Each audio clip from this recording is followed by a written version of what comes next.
Community health officer సమస్యల్ని తక్షణమే కూటమి ప్రభుత్వం పరిష్కరించాలని అసోసియేషన్ నాయకురాలు సంధ్య డిమాండ్ చేశారు. ఆయుష్మాన్ భారత్ నిబంధనల ప్రకారం కమ్యూనిటీ హెల్త్ ఆఫీసర్స్ కి ఉద్యోగ భద్రత కల్పించాలని అన్నారు. గుంటూరు జిల్లా కలెక్టరేట్ ఎదుట సోమవారం కమ్యూనిటీ హెల్త్ ఆఫీసర్స్ అసోసియేషన్ ఆధ్వర్యంలో సోమవారం ధర్నా కార్యక్రమం జరిగింది. సందర్భంగా సంధ్య మీడియాతో మాట్లాడారు. ఎన్హెచ్ఎం ఉద్యోగులతో సమానంగా కమ్యూనిటీ హెల్త్ ఆఫీసర్స్ కి 23% వేతన సవరణ జరగాలని చెప్పారు. పని ఆధారిత ప్రోత్సాహకాలని క్రమబద్దీకరించాలని అన్నారు. ఈపీఎఫ్ఓ పునరుద్ధరించాలని అన్నారు. క్లినిక్ అద్దె బకాయిలను వెంటనే చెల్లించాలని కోరారు. ఆరోగ్యకర సమాజానికి బాటలు వేస్తున్న కమ్యూనిటీ హెల్త్ ఆఫీసర్స్ న్యాయమైన డిమాండ్స్ పరిష్కరించకపోతే నిరవధిక సమ్మెను కొనసాగిస్తామని ప్రకటించారు. కార్యక్రమంలో అసోసియేషన్ నాయకులు లింగరాజు, వనజ, ప్రవల్లిక తదితరులు పాల్గొన్నారు. అయితే పోయిన నెల 22న ఇక్కడ డిఎంహెచ్ఓలో చేసాము, తర్వాత 24న విజయవాడలో చేసాము. అయినా మాకు ఎటువంటి ఉపయోగం లేదని మేము ఈ సమ్మె కంటిన్యూ చేస్తున్నాము.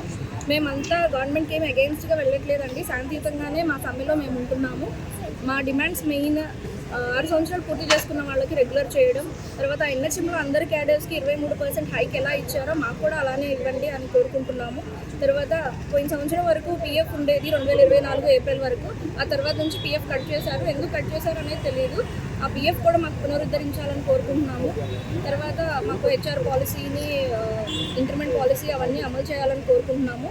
తర్వాత ముఖ్యంగా మీడియా ద్వారా మేము తెలియజేయాలనుకున్నది ఏంటంటే, మేము ఏదైతే సమ్మె చేస్తున్నామో అది మా యూట్యూబ్లో, వాటిల్లో, వార్తాపత్రికల్లో అలా వెళ్తుంది. మేము ఎవ్వరికీ నెగిటివ్గా వెళ్ళలేదండి, దయచేసి ఇది అర్థం చేసుకోండి. మేము ఏ క్యాడర్ని కించపరిచి మాట్లాడలేదు. మా పేరుతో fake account, fake ID create చేసుకొని మా గురించి తప్పుగా వేరే క్యాడర్ని మేము తక్కువ చేసి మాట్లాడినట్టు అలా ప్రోపగండా జరుగుతుంది. అది అయితే మేము చేసింది కాదు. మేము చేయకపోయినా మా ద్వారా ఏపీఎంసీఏ ద్వారా మేము ఒక సైబర్ కంప్లైంట్ ఇచ్చాము పోలీస్ స్టేషన్లో. తర్వాత క్షమాపణలు కూడా చెప్పాము. అయినా కూడా ఇంకా మా మీద ఇంకా ఇలా చూస్తున్నారు చిన్న చూపుగా. మేమైతే అలాంటివి అయితే ఎవరిని తక్కువ చేసి మాట్లాడలేదు. అయినా కూడా మా తరపున, సిహెచ్ఓస్ అందరి తరపున ఎవరైతే వాళ్ళ మనోభావాలు దెబ్బతిన్నాయో వాళ్ళకి మేము క్షమాపణలు చెప్పుకుంటున్నాము. మేమైతే చేయలేదు.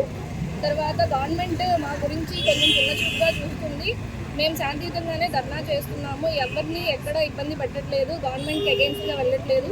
దయించి మా మీద మా సమస్యలు త్వరగా తీర్చాలని గవర్నమెంట్కి మీడియా ద్వారా విన్నవించుకుంటున్నాము.